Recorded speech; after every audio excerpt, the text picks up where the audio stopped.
It's prime time on the East Coast for a Saturday night and the final practice session of the weekend before we race tomorrow on NBC. Next to last race of the 2023 season, a champion could be crowned. Welcome back to Portland International Raceway for the warm-up or final practice. No morning warm-up tomorrow, so this is it to get set for 27 cars tomorrow at the pitnile.com Grand Prix of Portland. Kevin Lee, Townsend Bell, Dylan Welch on pit lane for this 30-minute warm-up session. When we came here this morning, it was beautifully comfortable, 64 degrees. It has heated up. 91 is the current temperature for this last session. And this is a scuff lap just out and in on Sticker Blacks. Looks like he might do it again here to get his tires ready, Dylan, for what is a very difficult turn one straight out of the pits. I like this move. Yeah, and Graham is going to be one of, I think probably a lot of cars are going to try and learn as much as they can about what the Reds are going to do. But it's been interesting, you know, you mentioned the weather. Each session today, the weather conditions have been different. It's gotten hotter throughout the day, and it was even a little bit different yesterday. So I think that is why a lot of these teams still truly don't know what tire compound is the best or the preferred compound to use. I've heard some teams that are pretty confident it's going to be a black race, and there's other teams that feel like the Reds are going to be better. So for Rahal and Lundgaard, for the Rahal, Letterman, Lanigan group, they're going to kind of split things up here. The plan is to have Christian Lundgaard run primarily on the black tires here just to learn a little bit more about that. But for Rahal, he's been pretty adamant all weekend. The weakness of their race car has been the red tire balance. So Graham said, we're going to run as long as we can here once we get the red tires on. If they last 20 minutes, that's about 20 laps in the race. So we'll at least have a data point there and just try and get the race car a little bit better as well for Rahal and see if he can hold on to that pole position, track position all day tomorrow. All right, on the outlap, we already have a little bit of drama going on, or at least a little bit of a dust up. I want to go back for just a moment ago and see what we caught between the 77 of Callum Ilott and the 7 of Alexander Rossi as they're exiting pit lane. On board here with Rossi. A little bit of a squeeze there. I'm going to put that, excuse me, a little bit more on Rossi because, listen, start of a session, warm up, everybody launches at the same time. But whatever. No harm, no foul. Looks like Rossi's car is all right. Just getting aggressive as it looks like Santino Ferrucci is stalled on pit lane. The AJ Foyt crew rolling him back. Callum Ilott had a touch with Romain Grosjean earlier today as well. Grosjean had a moment over in turn 6 and Callum went to the outside and they wheel banged, sent Callum off the track. And Grosjean, I walked up as he was explaining that. He said, I just didn't see Ilott in that situation. We'll be right on board with Romain Grosjean in the Auto Nation on board. Qualified 15th today. This has not been one of his best tracks in 2 previous starts. Trying to get a result here this weekend, trying to finish the season with momentum. And Grosjean was fired up. You know, he calls himself the Phoenix, but for different reasons. Today it was high temper after qualifying, furious with his race team on the timing of when they sent him. Felt like he went right into traffic and he was barking at the team not holding back, barking right back at him. Just a lot of frustration all around. And I don't know if he's even necessarily yelling at the team. And sometimes aren't you just venting? It's a little both. I mean, you can see the team's very clearly yelling right back at him. Yeah, so okay, that's not venting. they're going at each other a little bit. It's been a long, tough, and I think largely disappointing season for Grosjean, who started off so strong. Yeah. Pole positions, thought he had the win. I mean, driving for the win in St. Pete. It all went south with McLaughlin down there and almost got into the back of, who was that? Was that Castroneves coming to the box? That was a close call. That was a surprise. And I noticed this just a moment ago. We saw cars, I think, on purpose wanting to find the path through there, right? 100%. Yeah. Get used to it. Because tomorrow, there's a high probability here of drama in turn 1 through the years, and you can see the A-frame styrofoam NTT IndyCar Series signs, which are also anchored with water bags, and then a bunch of rather confusing looking arrows, frankly, if I'm a racing driver approaching that It's not entirely clear. I think there's two ways through that, depending on if you're far outside or take a last-second avoiding move. But there's still a better path, if we go back through the history of this event, to get through the chicane, right? We saw Kyle Milot exiting the pit box with Alexander Rossi at the start of this session. And let's see what else we found with the 77, who has his best start of the season coming up tomorrow after qualifying 8th. He's dropping tires here. That is a bumpy ride, I would presume, through there. Very bumpy and not that great for the bottom of the race car, but seen a lot of that. That drop, as we talked about, the drop from the edge of the outside of the exit curve down to the dirt. It's big there. It's also big down here in turn 11. So we talked about an issue for Felix Rosenqvist, not of his own making in qualifying, that kept him from having a chance to advance to the Firestone Fast 6. And also in round 2, Joseph Newgarden.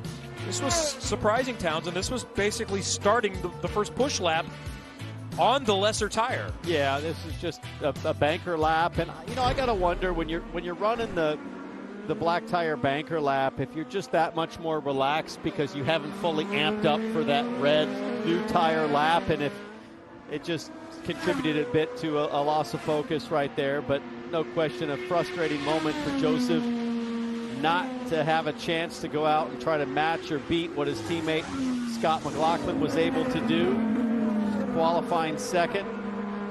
Instead, Newgarden, where's he going to start? 12th. Yeah. And no excuses when I talked to him after that. He said, no, I made a mistake. It happens. And it does happen.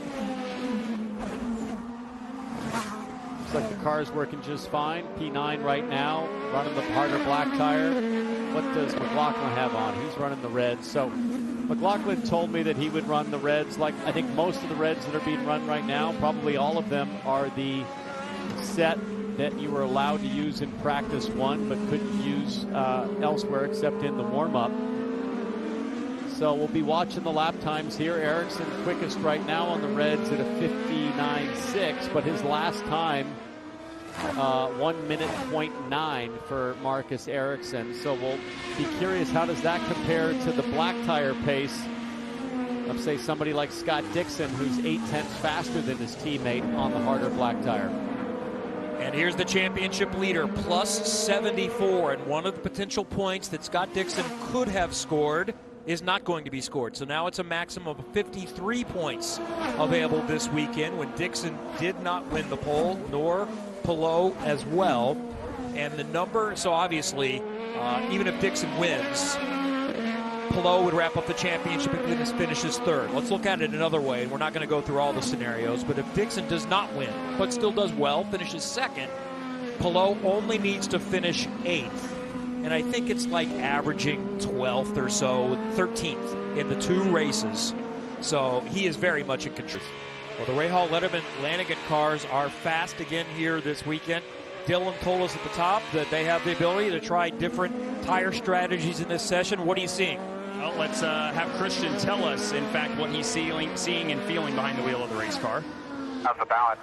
To be honest, a little bit all over the place, but it's on the steering. And so that's a direction that they haven't really felt all weekend. They've been really happy with the race car, and even on the alternate tires. Christian said earlier in the weekend that they didn't fall off. They just kind of felt like they got slower. So this is kind of the first balance issue that they've had all weekend.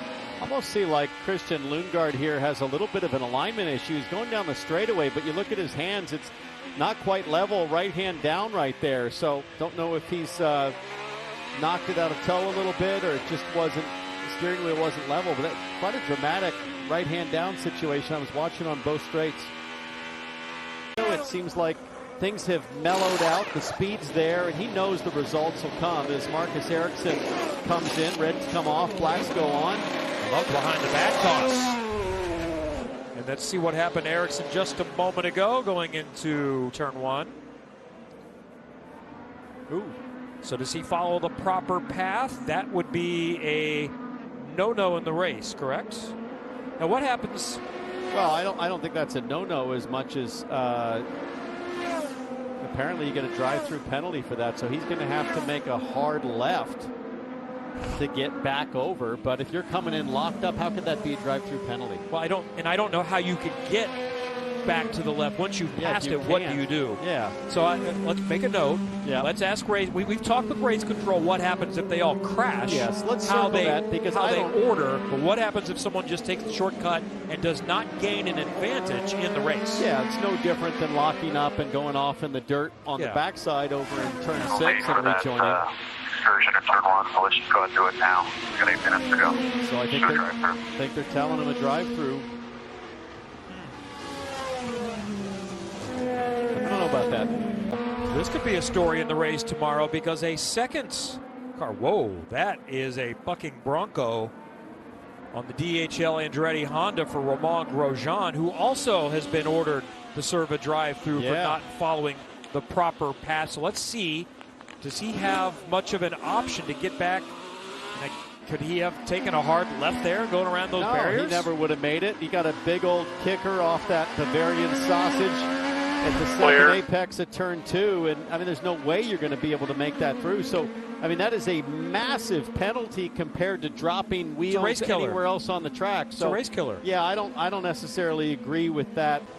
Well, just looking at the leaderboard, want to give some props to the Meyer Shank Racing boys, Elio Castroneves, you see there, and Tom Blomqvist, who qualified 22nd and 27th, respectively. Much better than that here. Elio is 9th and Blomqvist is 11th. So it's been a battle this weekend just to try to get the handling exactly where they want it as well. So a nice improvement here in this final practice session. Was speaking with Blomqvist earlier, too, and Townsend, you know just how difficult these cars are to drive. Tom's, grown up and come through the racing ladder with cars that have power steering and maybe are frankly a little bit less physical to drive. And he said that's been the biggest challenge for me this weekend and at Toronto is just staying up in front of the car. He says, I feel like I'm behind the car, that I can't really get up on the wheel and attack it because they're just hard to drive. So that's part of the adjustment coming over here and racing full time like he will be next year, is just the physicality of being able to muscle these cars around the racetrack. Yeah, I mean, I think good news is for Blomqvist right now, he's done 16 laps in warm-up. These are the kind of race situation, full fuel. He's 11th quick right now, running on the softer reds. And the more he does it, the more his body is going to get accustomed to it. And just looking at his steering wheel right now, it's a little tough with the black gloves.